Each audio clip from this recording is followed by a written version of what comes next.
Let's talk about Jalen Brunson for a second. Did the Knicks tamper for him in the 2022 offseason? Absolutely. Rick Brunson, who happens to be his father and a former NBA player himself, was an assistant coach for the team around the exact same time that there were talks about bringing Brunson over to New York. And it ended up happening. Somebody got in his ear. He was sponsored by a company that is also, involved with Leon Rose and other players, other members as well. So there's no doubt about that. That cannot be denied. No matter how much one wants to say that, if you were following basketball around that point, it was pretty obvious. But that being said, his very first season there, he performed fairly well in playoffs.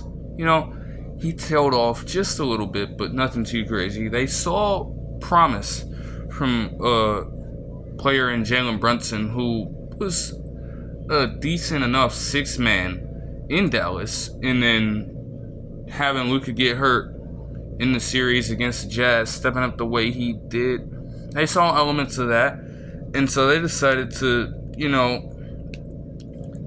just have him get more of a role on the offense, get him more involved. Maybe some good things might happen, and good things, great things, transpired over the course of the 2023 season for them.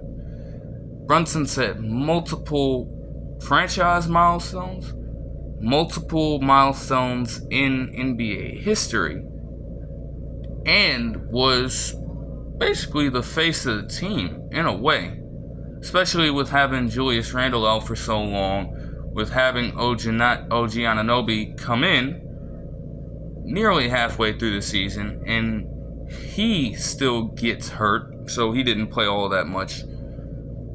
He was a staple alongside guys like Josh Hart and Dante DiVincenzo for the majority of the season, and he performed far beyond expectation. The 2024 postseason, he continued to just light teams up consistently.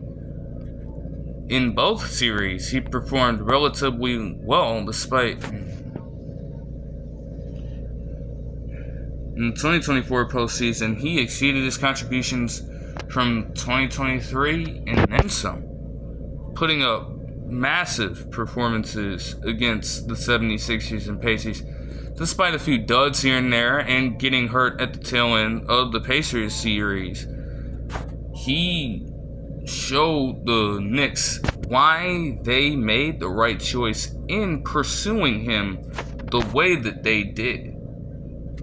And keep in mind, too, that he was still getting paid money from the Dallas Mavericks, and the contract was relatively cheap. Second round pick out of Villanova. Nobody expected him to reach this level of excellence in the league, given not only his draft position, but a lot of the physicals he came into the league with that have stuck around for all this time since 2018. He's still fairly small, but when you go up against him as a point guard, he can definitely give you some hell down low. The fact that he is that small and his post game is that lethal is pretty fucking good. He's a baller. He's a baller.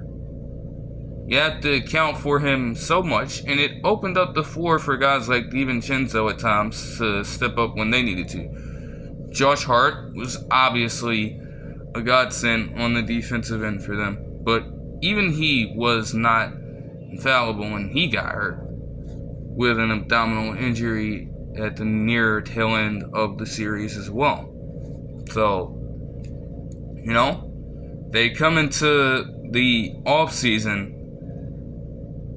a little bit disappointed because, yes, they took the Pacers all the way to 7 games, and they were that close to the conference finals despite being as injured as they were.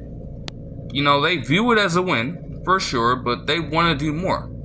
So what do they go and do next? And get Mikal Bridges, another teammate from the University of Villanova when they won the national championship back in 2016, making that a core four, despite none of them necessarily having superstar status. Maybe Brunson has reached the fringe of that now with what he's been able to do over the past couple of seasons, but not a lot of people necessarily view DiVincenzo, Bridges, or Hart as superstar players, but very exceptional, high-level role players that can truly impact the team in the right position. And what do you know? On the Knicks, with all of them together, they are certainly primed to do a lot more than just contend for the Eastern Conference title, but potentially some NBA final trophies in the future.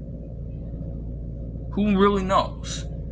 The East is still a bit weaker. It has gotten a little tighter, but obviously the West is a lot more formidable even then. Nonetheless, the Knicks have set themselves up really nicely up to this point. Now, losing Isaiah Hartenstein was a blow for them, for sure. Still, they retain the services of Mitchell Robinson. They still have Julius Randle as well. With all of those types of players, though, there is and was a question that was on their mind. How would they get enough cap space to allocate the requisite money to all of those players? You have to factor in Julius Randle for sure. Despite me not thinking the highest of his talent, he is certainly a good enough player to warrant a max contract. So how does that look like for him if you have all of these other guys? How does it look for Mikal Bridges, who still has to finish out his contract with the Nets, and then whatever team he may fall on, the Knicks in this case, now have to extend him in some way? How are they going to make that happen? Jalen Brunson was up and coming. What do you do with that? I mean, he certainly was underpaid, but you definitely don't want to put yourself in a spot where he doesn't feel like he's getting the money he deserves and then he just gets out of there. DiVincenzo could be up for a decent amount of money. Just a lot of unanswered questions up to this point. But, ladies and gentlemen, they found it. Because recently, Jalen Brunson took one of the greatest pay cuts I've ever seen in general sports, probably the largest in NBA history, because he decided to sign his contract as early as this offseason and go for a 4-year, $156.5 million deal. Now, that's still large. Don't get me wrong. That's a fair amount of money. But when you look at the amount of money he could have gotten if he waited one more year, it's mind-blowing. Now around $39 million per year is certainly going to set you up for success as an individual. As a team, it is also very friendly for what the Knicks find themselves in right now. Because all Jalen Brunson had to do was wait one more year, and he would have gotten a 5-year, $269 million contract for a Supermax extension. A $113 million pay cut to stay a New York Knick for a very long time and make sure that the team has enough space to do whatever it is they need to do in contract negotiations to keep all of this talent around. As hard as that is to do in today's league, with all of the different CBA restrictions and rules, a move like this is certainly unprecedented and far better than LeBron James just settling for a $2.7 million pay cut to barely be in the clear of the second apron. This is a great win for the Knicks. Huge. In so many different ways.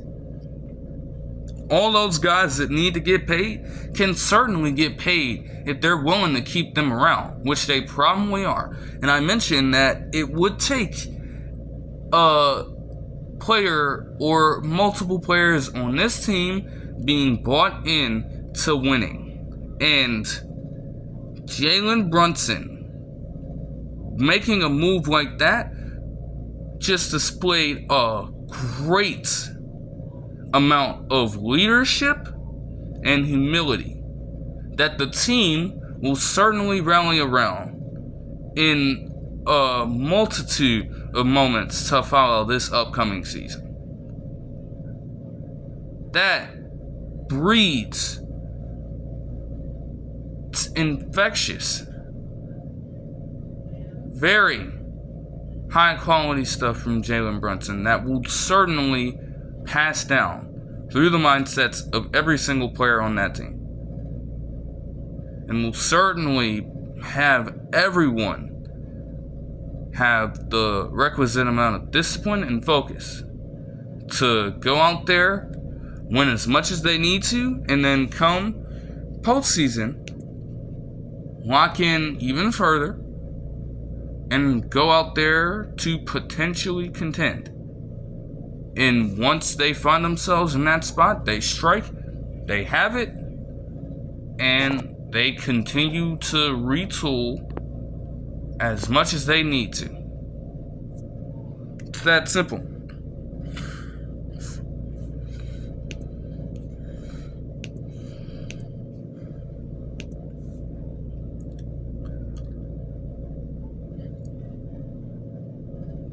Makes you wonder what would happen if more players from more teams were able to, yes, keep, their concept of player empowerment intact, but also be at a point where you don't completely kill the momentum of your basketball team by accepting something so extreme that they have no way to work out of it and no way to get somebody else what they need in order to stick around and be alongside you in the pursuit of a championship. We would not hear so much about failed big threes all the time if that was the case. The Knicks can do this season. And I'll tell you this, they aren't going anywhere with Jalen Brunson doing what he just did. They're going to stick around for a long time and be a threat to so many teams in this league. So that will do it for this one. I hope you guys enjoyed the video, and I'll see you guys next time. Peace.